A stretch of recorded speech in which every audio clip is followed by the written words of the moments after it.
shalay marka walaalkii la dilay adeerkayna caawa la dilay moral aan ku sii ciyaaro ama goolkayga kuma tilmaamalihi haddaan nahay kooxda xidigaha cirka waxaan go'aan ku gaarnay inaanu gabi ahaanba sii ciyaarin koobka championka Somaliland sababtu waxay tahay anagoo meednoo yaalo laascaanood anagu kubad Hargeysa kuma ciyaari karno inta yadan oo dhan milihin moral aan kula ciyaarno ama kula tirtano dad ay goboladoodii nabad yihiin oo haldoorkooda wax u qabanayaan annagana haldoorkayaga leynayo oo kooxdii ciidanka asluubtu ku ciyaarsay iyo kooxdii xidigaha cirka ciyaarsay labada magacba kuma ciyaari doono gobonimada ma waa gunimo weyn inaan kubad sii ciyaarno Hargeysa sii joogno iyadoo tolkeen xabad la dhacayo waan ku faraxsanahay horta go'aankayga aan qaatay in kooxdeedu ila qaadato gacmanooda jirbay wax ku gooyaan oo de inta yadan oo dhan milihin moral aan kula ciyaarno ama kula tirtano dad ay goboladoodii nabad yihiin oo haldoorkooda wax u qabanayaan annagana haldoorkayaga leynayo kii dareenkiisa ka hadlana la dilayo shalay marka walaalkii la dilay adeerkayna caawa la dilay moral aan ku sii ciyaaro ama goolkayga kuma tilmaamalihi waxaan door biday inaan tago gobolkayga tago aan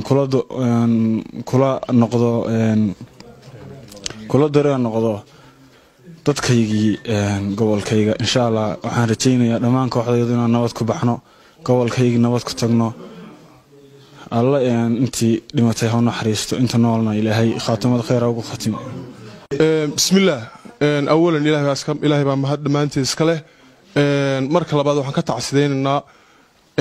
dhimashada iyo dhaawaca faraha badan ee laascaanood laga soo sheegayo runtii caawa waxaan halkan ku dhannahay dhammaan ciyaartooyda xidigaha cirka gobolka Sool waxaan caawa cadeynaa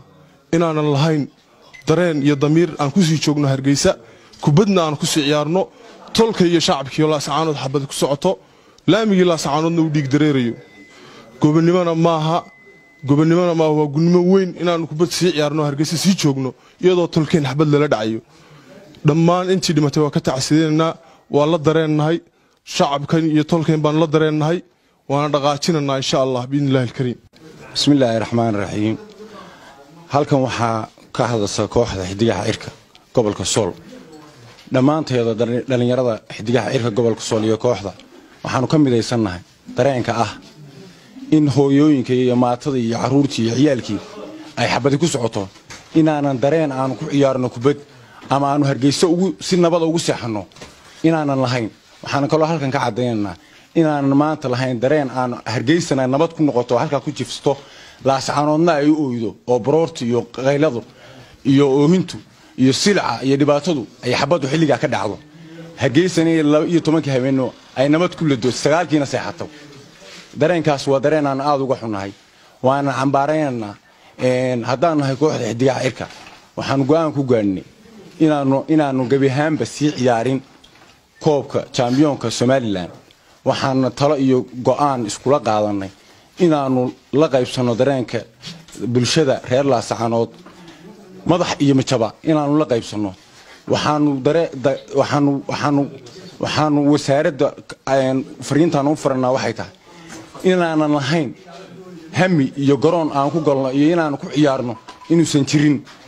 oo ay naga go'an tahay inaanu qaybna ay tagtay inaanu ku soconno magaaladayadii si aanu la qaybsano dareenka bulshada reer laascaanood dhalinyaradii sportska gobolka Sool ka socday ee metelaya horyaalada Somaliland intayadan oo dhan waxaanu go'aansanay caawa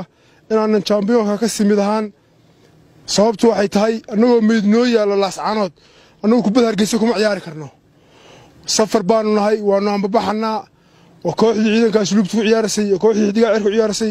labada magacba kuma ciyaari doono dhaawac iyo meed baa noo yaala laascaanood damiirka iyagu nama siinayo inaan kubad laascaanood ku sii ciyaarno isduwayaasheedii baa iscasilay barasaabadayadii baa iscasilay wixii kale xil noo hayaan iscasilina waa caada qaatayaal waa aamin xilli dambaayo 12 saac habeenimo ku sii siqasa waxaan nahay dhalinyarada kooxda ciidanka asluubta gobolka Sool si kale haddaan u dhigo dhalinyarada sportska gobolka Sool niyowan yahow dhacdo hadeer taala annaga saxafiyiinta wacanay annaga warbaahinta la hadalay annaga la xiriirnay waxaan ku jirnaa tartan la dhaho horyaalada Somaliland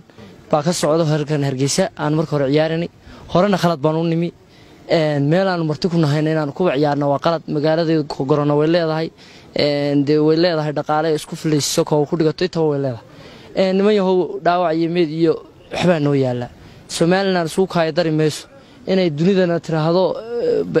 beelaha darafyada naga raali oo tartanadayda ku jiraan sidan ay way iyana suu kaay darin iyo inay magaaladeedii dadka nagu leyso nin baa magaalada lagu diray horan loo dad hore loogu laayay taasi waa badhacdo dambaaris iyo waxba bay leedahay in dadkii mudaharaadaya gadooday ee dadkoodii ka gadooday inay maanta xabado u quuraan waxa ka jawaabaya horgalayaasha laascaan horta Soomaaliland joogay dhibaato waxa ka jawaabaya ninkan musabixi leeyahay madaxweyne ka wadanka waxa kale oo halkan fariin cad u mareynaa cid kasto xil u hayso oo magaca dhibaato sheegata maanta laga bilaabo naga garac hadduu xilka shacsiin sideeda madaxda hore shacsi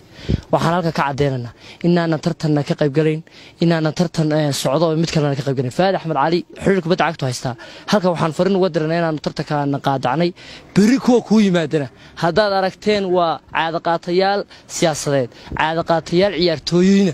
bari garoon ku galaya